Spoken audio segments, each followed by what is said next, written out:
10 ಅಂಕದ ಬಹುಮುಖ್ಯ ಪ್ರಶ್ನೆಗಳನ್ನ ನಾನು ನಿಮಗೆ ಕೊಟ್ಟಿದ್ದೀನಿ. 9 ಬಹುಮುಖ್ಯ ಪ್ರಶ್ನೆಗಳನ್ನ ಕೊಟ್ಟಿರುವಂತದ್ದು 10 ಅಂಕಕ್ಕೆ. ಇಷ್ಟನ್ನ ಓದ್ಕೊಳ್ಳಿ ಮಕ್ಕಳ, ಈಸಿಯಾಗಿ ನೀವು 20 ಅಂಕಗಳನ್ನ ಪಡೆದುಕೊಳ್ಬಹುದು ಅಂತ.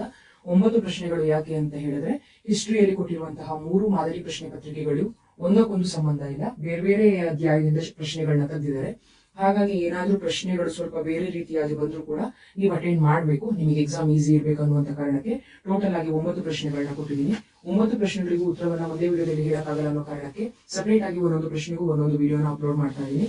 ಈ ಒಂದು ವಿಡಿಯೋದಲ್ಲಿ ಸರ್ ಎಂ ವಿಶ್ವೇಶ್ವರಯ್ಯನವರನ್ನು ಆಧುನಿಕ ಮೈಸೂರಿನ ನಿರ್ಮಾತೃ ಎಂದು ಕರೆಯಲಾಗಿದೆ, ವಿವರಿಸಿ ಎಂಬ ಒಂದು ಪ್ರಶ್ನೆಗೆ ಉತ್ತರವನ್ನ ಹೇಳ್ತಾ ಇದ್ದೀನಿ. ಯಾವ ರೀತಿಯಾಗಿ ಉತ್ತರವನ್ನ ಬರೀಬೇಕು ಅನ್ನೋದನ್ನ ನೋಡ್ಕೊಳ್ಳಿ. 10 ಅಂಕಕ್ಕೆ ಆಗಿರೋದ್ರಿಂದ ಒಂದು ಪೀಠಿಕೆಯಿಂದ ಶುರು ಮಾಡಬೇಕಾಗುತ್ತೆ ಉತ್ತರವನ್ನ ಬರೆಯುವಾಗ. ಆಧುನಿಕ ಮೈಸೂರಿನ ಶಿಲ್ಪಿ ಮತ್ತು ನಿರ್ಮಾತೃ ಎಂದು ಕರೆಯಲ್ಪಟ್ಟಿರುವ ಸರ್ ಎಂ ವಿಶ್ವೇಶ್ವರಯ್ಯನವರು 1861 ಸೆಪ್ಟೆಂಬರ್ 15ರಂದು ಚಿಕ್ಕಬಳ್ಳಾಪುರ ಜಿಲ್ಲೆಯ ಮುದ್ದೇನಹಳ್ಳಿಯಲ್ಲಿ ಜನಿಸಿದರು. ತಂದೆ ಶ್ರೀನಿವಾಸ ಶಾಸ್ತ್ರಿ, ತಾಯಿ ವೆಂಕಟಲಕ್ಷ್ಮಮ್ಮ. ಕೃಷ್ಣರಾಜ ಒಡೆಯರು ಇವರನ್ನು ಮೈಸೂರಿನ ದಿವಾನರನ್ನಾಗಿ ನೇಮಿಸಿಕೊಂಡರು. ಇವರ ಆಡಳಿತ ಅವಧಿಯಲ್ಲಿ ಮೈಸೂರು ಸರ್ವತೋಮುಖ ಅಭಿವೃದ್ಧಿಯನ್ನು ಕಂಡಿತು. ಹಾಗಾದ್ರೆ ಇವರು ಮಾಡಿರುವಂತಹ ಆಡಳಿತ ಸುಧಾರಣೆಗಳು ಯಾವುದು?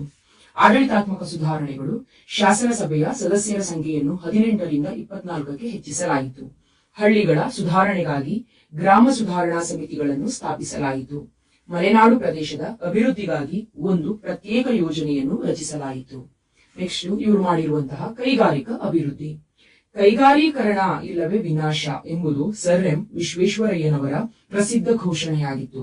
ಇವರ ಆಡಳಿತ ಅವಧಿಯಲ್ಲಿ ಮೈಸೂರು ರಾಜ್ಯದಲ್ಲಿ ಆರಂಭವಾದ ಕೈಗಾರಿಕೆಗಳೆಂದರೆ ಮೈಸೂರು ಗಂಧದ ಎಣ್ಣೆ ಕಾರ್ಖಾನೆ, ಭದ್ರಾವತಿ ಕಬ್ಬಿಣದ ಕಾರ್ಖಾನೆ. ಇವರ ಅವಧಿಯಲ್ಲಿ ಸಣ್ಣ ಕೈಗಾರಿಕೆಗಳು ಅಭಿವೃದ್ಧಿಗೊಂಡವು. ಗುಡಿ ಕೈಗಾರಿಕೆಗಳಾದ ನೇಕಾರಿಕೆ, ಕುಂಬಾರಿಕೆ, ಹೆಂಚು, ಮರಗೆಲಸ, ಚಾಪೆ, ಚರ್ಮದ ವಸ್ತುಗಳು, ಬೀಡಿ, ಅಗರಬತ್ತಿ ಕೈಗಾರಿಕೆಗಳು ಸ್ಥಾಪಿಸಲ್ಪಟ್ಟವು. ಸರ್ ಎಂ ವಿಶ್ವೇಶ್ವರಯ್ಯನವರು ಮಾಡಿರುವಂತಹ ಶೈಕ್ಷಣಿಕ ಸುಧಾರಣೆಗಳು. ಪ್ರತಿಯೊಂದು ದೇಶದ ಪ್ರಗತಿಯು ಮುಖ್ಯವಾಗಿ ಅಲ್ಲಿನ ಶೈಕ್ಷಣಿಕ ಪ್ರಗತಿಯ ಮೇಲೆ ಅವಲಂಬಿತವಾಗಿವೆ ಎಂದು ನಂಬಿದ್ದ ಸರ್ ಎಂ ವಿಶ್ವೇಶ್ವರಯ್ಯನವರು ಮೈಸೂರು ರಾಜ್ಯದ ಶೈಕ್ಷಣಿಕ ಪ್ರಗತಿಗಾಗಿ ದುಡಿದರು. ಇವರು ಕಡ್ಡಾಯ ಪ್ರಾಥಮಿಕ ಶಿಕ್ಷಣವನ್ನು ಜಾರಿಗೊಳಿಸಿದರು. ಸ್ತ್ರೀಯರ ಶಿಕ್ಷಣಕ್ಕೆ ಪ್ರೋತ್ಸಾಹ ನೀಡಲಾಯಿತು. ತಾಂತ್ರಿಕ ಶಿಕ್ಷಣಕ್ಕೆ ಪ್ರೋತ್ಸಾಹ ನೀಡಿದರು. ಬೆಂಗಳೂರಿನ ಹೆಬ್ಬಾಳದಲ್ಲಿ ಕೃಷಿ ಶಾಲೆಯೊಂದನ್ನು ಸ್ಥಾಪಿಸಲಾಯಿತು. 1916ರಲ್ಲಿ ಮೈಸೂರು ವಿಶ್ವವಿದ್ಯಾಲಯ ಸ್ಥಾಪನೆಯಾಯಿತು.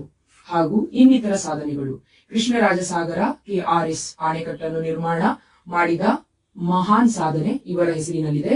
ಪ್ರಥಮ ಜಾಗತಿಕ ಸಮರದ ಸಮಯದಲ್ಲುಂಟಾದ ಆಹಾರ ವಸ್ತುಗಳ ಕೊರತೆಯನ್ನು ಹೋಗಲಾಡಿಸಲು ಮೈಸೂರು ರಾಜ್ಯದಾದ್ಯಂತ ನ್ಯಾಯಬೆಲೆ ಅಂಗಡಿಗಳನ್ನು ತೆರೆದರು. ಇವರು ರಚಿಸಿರುವಂತಹ ಕೃತಿಗಳು: ಸರ್ ಎಂ ವಿಶ್ವೇಶ್ವರಯ್ಯನವರು ಹಲವು ಕೃತಿಗಳನ್ನು ರಚಿಸಿದ್ದಾರೆ. A vision of prosperous Mysore, reconstructing India, rapid development of industries, planned economy for India.